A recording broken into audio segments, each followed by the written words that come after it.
So very importantly, making sure that the process that you're building to creating that winning mindset allows for enjoyment, because it's supposed to be fun. Whatever you're doing, it has to be something you're passionate about. You have that passion there, and that you can share that passion and enthusiasm with the people that you're taking with you on that journey.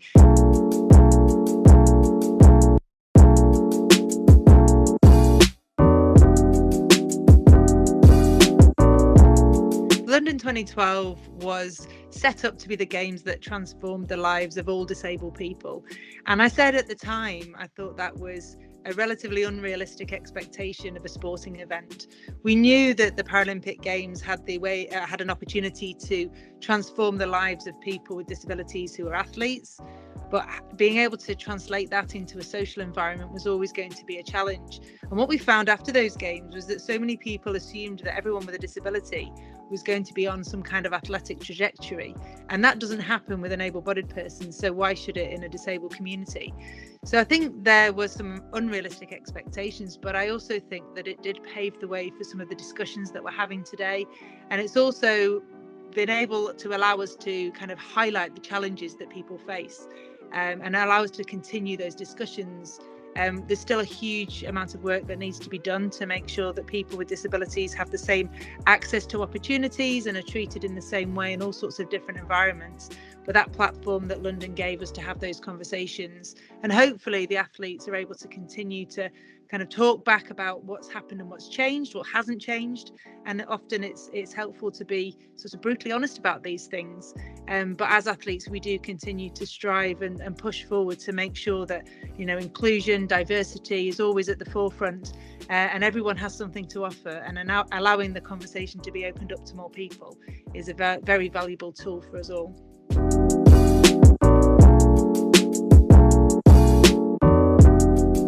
If I was to offer up 3 ways in which the business world could utilise the example of the sporting world for integration, I think I would first point towards the way that we organise our competitions.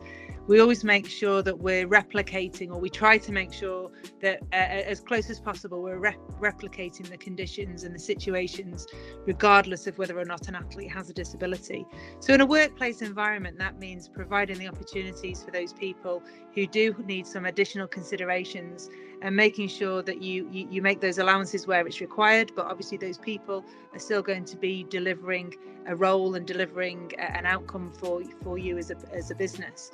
So it might be that they need additional support within the desk environment, within the actual office environment. It might be that you need to make sure that they have access to a kitchen that they can get into for their break times. It might mean that they need additional support for getting to and from the particular place that you're asking them to work. But when it comes to the role, it's the same role, and people with disabilities value the fact that they're treated on that same, they're judged in the same way as somebody without a disability.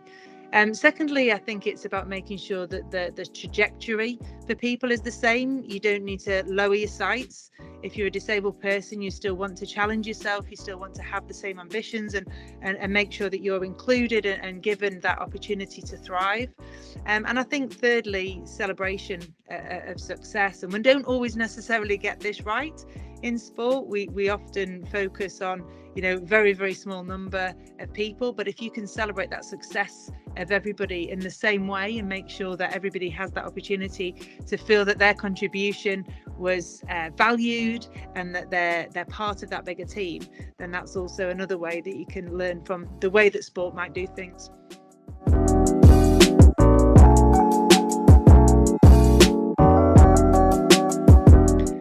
Team is a word that we use in so many different ways, and often people see an individual athlete and assume that team is just them. They're a one-person team, but actually team doesn't just mean the group of people or the person that you see executing a particular event or activity or sporting success. It can be the people behind the scenes and the people that make things happen. Now, for me, I'm very much built around loyalty and around people that I can depend on. And I think there's lots of people who are like me as well. They like to know that the people that they're working with have got an understanding of where you've been, what you've been through, of your history as an athlete, your history as a person, not just in an athletic sense, but also in a personal sense. Since I started my sporting career, I've not actually had that many coaches. I had a coach who coached me through the first 4 years of my career, and then I had another coach who kind of overlapped with that first 4 years, and then I had a second coach who coached me in the latter half of my swimming career. But since I started cycling, I've been working with the same team, and I think for me, as I've got older, that's enabled me to have the confidence in those people. And whilst I am relatively self-coached in the sense that on a day-to-day basis I decide what I'm doing and how I'm going to change things, these people are forming sort of my advisory board, if you like. They advise me as a person and as an athlete on how to make the best out of a situation that I find myself in. And I think it's a really valuable way of working, knowing who your mentors are, who your sponsors are. When you're not in a room, is there going to be somebody there who can think about whether or not you would be benefiting from something within that space, making sure that you know who to call upon if you need some advice or support, and making sure that you know who you can rely on when things are going both well and less well. So I think about building a team around you and knowing who those people are it is one of the things that gives you confidence when you're going out there to perform. And I'm certainly incredibly grateful to my team for sticking out with me for such a long time.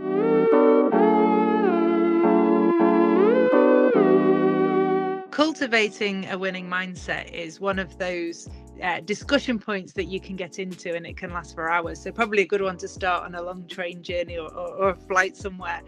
A winning mindset is an incredibly individual thing, and I think the way that you start is to think about where you want your end product to be, what your end ambitions might be, and have a variety of them, because if you meet one of them, then knowing where you're going to go after that is also vitally important. But then working backwards from that and working out the stepping stones and how you will create your pathway towards that ambition, towards that success. Obviously, that's a very transactional process. So you need to have the capability to have the flexibility in your thought processes and being able to change and not being afraid to think that there might be another way of reaching that particular next step on a journey. So it is a very individual thing, but I think when you start to talk about what it is that makes the people you're working with tick, what it takes for those people to move forwards, think about the things that they really enjoy doing, think about the things that you perhaps need to work on, and have a map of the things that you're going to be making changes to. Always only make one change at a time though, just in case something hasn't worked. You know exactly which thing it didn't work, and then you can kind of retrace back. But it's always about moving forward, about growing, whether that's growing physically. Sometimes you have to rest in order to grow as well. So being able to stop and pause and having the confidence to take a rest. And that is also so vital in a work environment, because you'll see people who are not very good at putting down the work tools, not very good at stopping when the clock says they should stop. Oh, there's just one more thing, or there's just this I need to do. And part of a winning mindset is being able to say, that's enough for now. I haven't reached where I expected to be, but that's okay, because there is another way I could reach that particular point in this journey. And also, very importantly, making sure that the process that you're building and to creating that winning mindset allows for enjoyment, because it's supposed to be fun. Whatever you're doing, it has to be something you're passionate about. You have that passion there, and that you can share that passion and enthusiasm with the people that you're taking with you on that journey. So yeah, those would be my tips, is to make sure that you have that end destination, but create that joy in the journey of getting there, and that helps nurture and consolidate a winning mindset, because there is more than one way of winning, and you just have to find the right way for you as a person.